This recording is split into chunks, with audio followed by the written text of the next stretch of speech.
Hi అండి. నేను మీ Tejashree. Welcome back to my channel.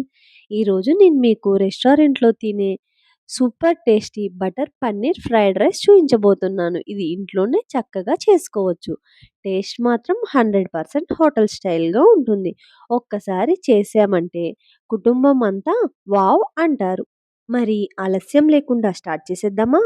ముందుగా ఒక కళాయిలో 2 స్పూన్ల నూనె వేసుకుని అందులో అల్లం వెల్లుల్లి పేస్ట్, పచ్చిమిరపకాయ ముక్కలు వేసి సువాసన వచ్చే వరకు వేయించుకోవాలి. తర్వాత సన్నగా కట్ చేసిన ఉల్లిపాయలు, క్యారెట్, క్యాప్సికమ్, స్వీట్ కార్న్ ఇంకా బీన్స్ కూడా వేసుకుని 2, 3 నిమిషాలు కుక్ చేయాలి. కలర్ కూడా బావుంటుంది. టేస్ట్ కూడా పెరుగుతుంది. ఇప్పుడు ఒక స్పూన్ సోయా సాస్, ఒక స్పూన్ రెడ్ చిల్లీ సాస్ వేసుకుని బాగా కలుపుకోవాలి. ఇలా మొత్తం కలుపుకున్న తర్వాత ఒక 200 గ్రామ్స్ పన్నీర్ ముక్కలు వేసి బాగా కలుపుకోవాలి. ఇప్పుడు 2 క్యూబ్స్ ఆఫ్ బటర్ వేసుకోవాలి. అదే అసలైన మ్యాజిక్. పన్నీర్ మీద బటర్ కరిగే సీన్ అంటే చూడటానికి కూడా సూపర్‌గా ఉంటుంది.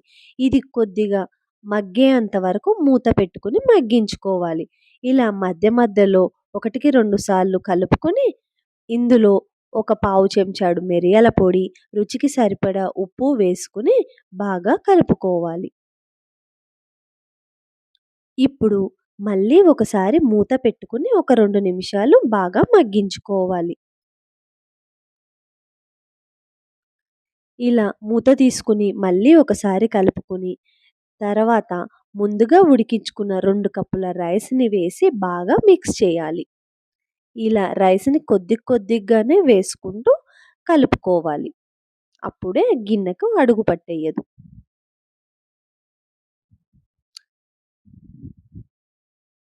ఇలా అన్నమంతా butter, sauce, paneer flavour cover అయ్యేంత వరకు కలుపుకోవాలి. చివరగా కొత్తిమీరతో గార్నిష్ చేశామంటే ఇంట్లోనే restaurant style butter paneer fried rice ready. చూడండి ఎంత కలర్‌ఫుల్‌గా ఉందో. ఇది నిజంగా రెస్టారెంట్‌లో తిన్న ఫీలింగ్ ఇస్తుంది. కానీ ఇంట్లోనే ఇంత సులభంగా చేసుకోవచ్చు.